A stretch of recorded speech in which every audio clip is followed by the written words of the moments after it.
Hey, are you looking for a top shelf steak sauce? Well, this pepper steak sauce is my personal go-to steak sauce. This Whisky Pepper Sauce is a light and creamy, delicious steak sauce. The Jack Daniel's gives it a rich, smoky taste, and the pepper gives it a little bit of a kick.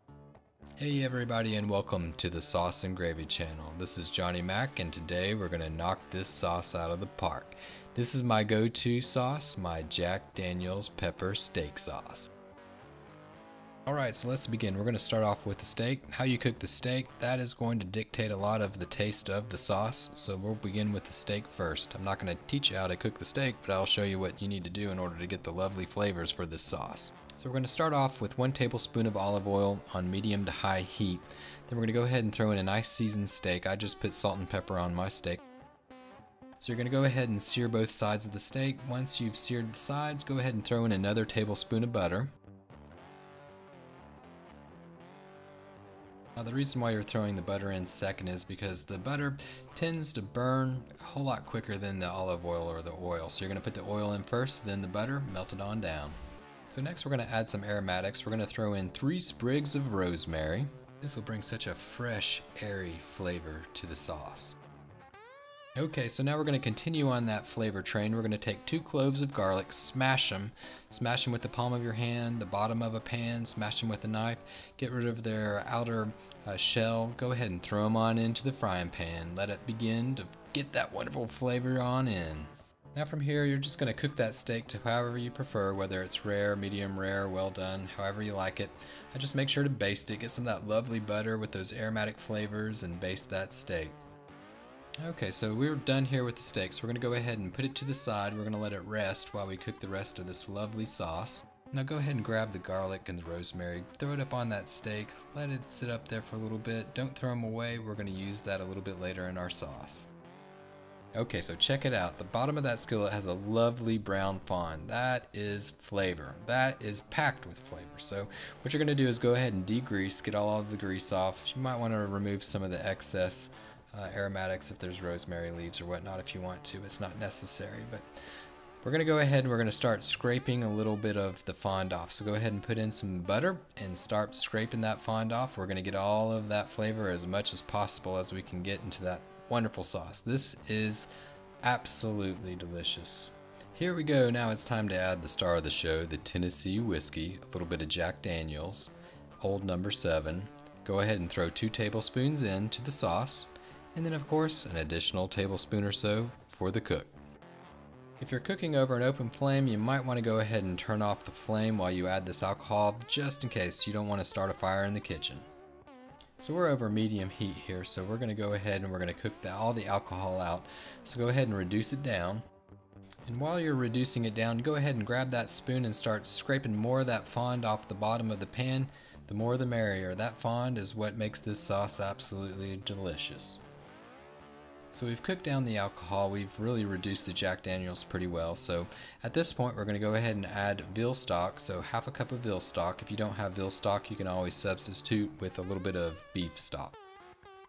At this point you're going to want to go ahead and grab that rosemary and the wonderfully crushed garlic that you sauteed the steak with. Go ahead and grab it, throw it on in. For a little bit of additional flavor, I like to go ahead and smash down that garlic. So grab that spoon, start smashing it down. Try to get it to release a little bit more of those flavors. Obviously, the more flavor, the better.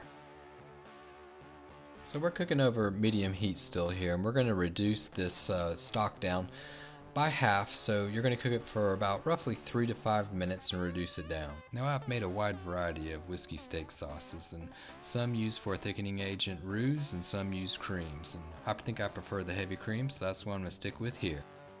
So now it's been roughly about 3 to 5 minutes. We've reduced our beef stock down by half, so we're going to go ahead and throw in our wonderful cream. Half a cup, go ahead and throw it on in. And go ahead and grab that spoon and give this bad boy a mix. And again, we're going to go ahead and reduce this mixture down by half.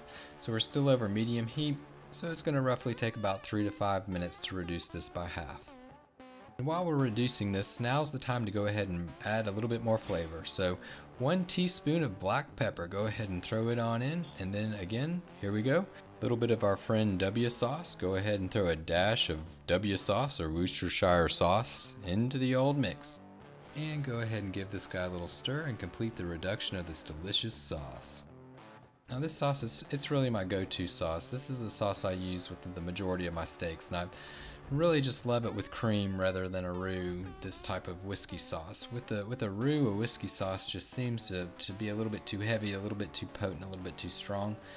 But with the old cream, it's absolutely delightful. So we're pretty much done here. It's been roughly about 5 minutes. Our sauce is nice and thickened up. It's coating the back of the spoon. We are almost ready to go here. So this sauce is super smooth. So we're going to go ahead and grab all of the aromatics and we're going to take them out of the old sauce.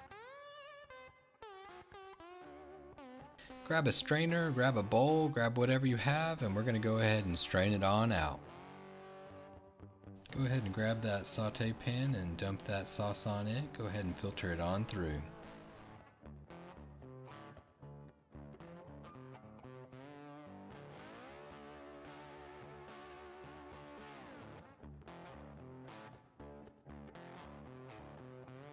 Now it's always a good idea to go ahead and push through as much of that sauce through the strainer, and also kind of push down that garlic. Try to get as much of the flavor as possible into the sauce. Now we're going to go ahead and pour this wonderful sauce right back into the same skillet. It's okay, it's been filtered out, so go ahead and throw it on in.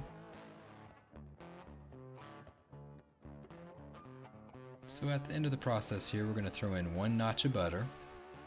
So roughly 1 tablespoon of butter. Go ahead and mix it around. Now we're going to do this off heat, so go ahead and turn off the heat. You can go ahead and pick up the pan off the stove if you like to move it away. Go ahead and mix it on in. This little addition of butter at the end will add a little bit of flavor, obviously. Butter makes everything better, and it'll make it nice and glossy.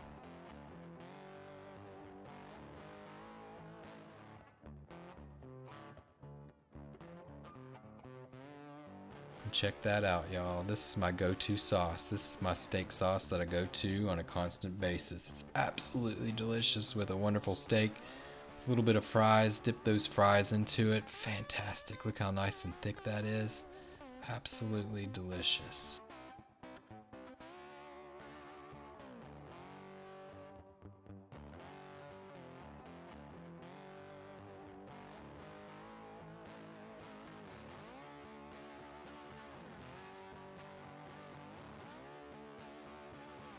Hey y'all, well thanks for watching. I hope that you enjoyed this recipe.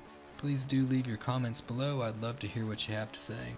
And if sauces and gravies are your thing, please hit that subscribe button. There's more sauces and gravies to come. And remember to live, love, and make gravy.